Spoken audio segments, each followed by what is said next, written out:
Guys, we're back here at Brewer Park. It's our third episode in our build series here. I want to show you what we've made progress on so far and what are the things we're looking forward to next. It's all starting to get closed up right now. We got drywall in the ceiling. The drywall guys are moving really fast. They're on lunch right now, so I'm going to try and get this done before they get back.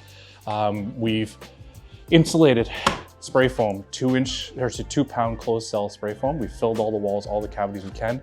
You notice an immediate air tightness increase around here, and that makes far more of a difference than actually insulating.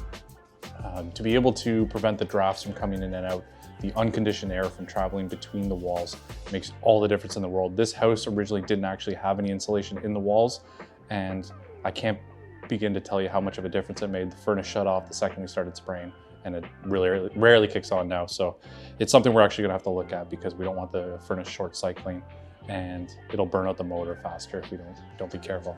So we've put our header in. If you remember, there wasn't actually a header over here. We put our new header in. The door is back ordered, should be here next week, so we'll get that thrown in, get some more light in here.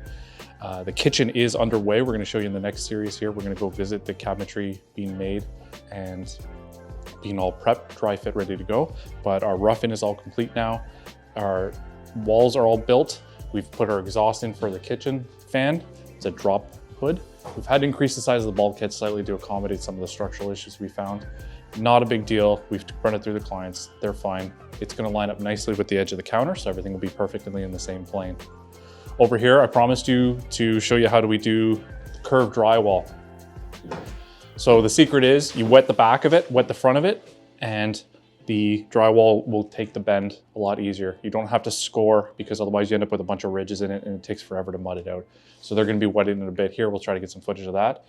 Fireplace is ready to go in. We're gonna do that once they board it up, but the opening's been test fit. We're ready to go over here. We've had to add a little bulkhead up here to accommodate some new ductwork. We had some ductwork issues in the existing house. It wasn't circulating the air well, so we've added some ductwork up in here, small bulkhead, small changes of plans, nothing major off of the plan, the original plan.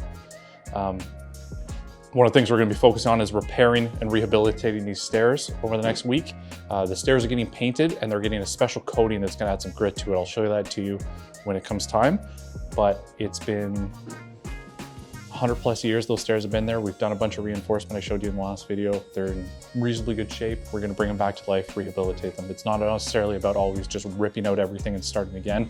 It's far more about trying to maintain the character of the home in the character of the neighborhood. We use cavity slider, which are a great product. You can find lots of information online, but these are cavity slider doors. We have 2 pocket doors. Part of the process is we have to put the doors in before we actually drywall because they're much tougher to get in afterwards. It's very tight to make that corner, and so we've taken care of that. All our structures in, all our backing and blockings in. We've plugged all the registers prior to starting drywall to make sure that the air is not being, all the ductworks aren't being filled with dust. Back here in the office, we have a second cavity slider, like I said. This is our powder room right here. We've got a nice big closet for when they come off the back porch. And we've already installed our new exterior doors. They've been fully protected here and are ready to go. So again, we're just getting all prepared.